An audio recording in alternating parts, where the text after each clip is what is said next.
Hello everyone. ඉංග්‍රීසි කතනයේදී වැදගත් වෙන වාක්‍ය කීපයක් කියලා දෙන්නයි හදන්නේ. පළවෙනි එක. Are you aware about this? Are you aware about this? මේ ගැන ඔයා සැලකිලිමත්ද? Are you aware about this? මේ ගැන ඔයා සැලකිලිමත්ද? දෙවැනි එක.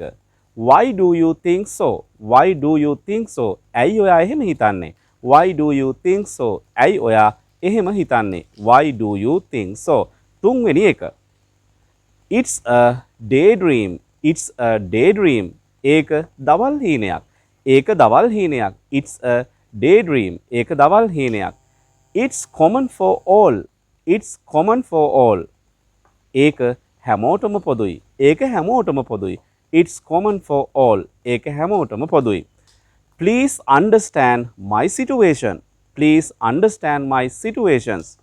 Please understand my situation. මගේ තත්ත්වය තේරුම් ගන්න. කරුණා කරලා මං ඉන්න තත්ත්වය තේරුම් ගන්න. Please understand my situation. කරුණා කරලා මං ඉන්න තත්ත්වය තේරුම් ගන්න. අවසාන එක. Love each other. Love each other. එකිනෙකාට ප්‍රේම කරන්න. Love each other. එකිනෙකාට ප්‍රේම කරන්න. ඉංග්‍රීසියෙන් කතා කරන්න ආසා ඔයාලා වෙනුවෙන් තමයි මේ වීඩියෝස් ගෙනෙන්නේ. එහෙනම් see you the next video. Goodbye.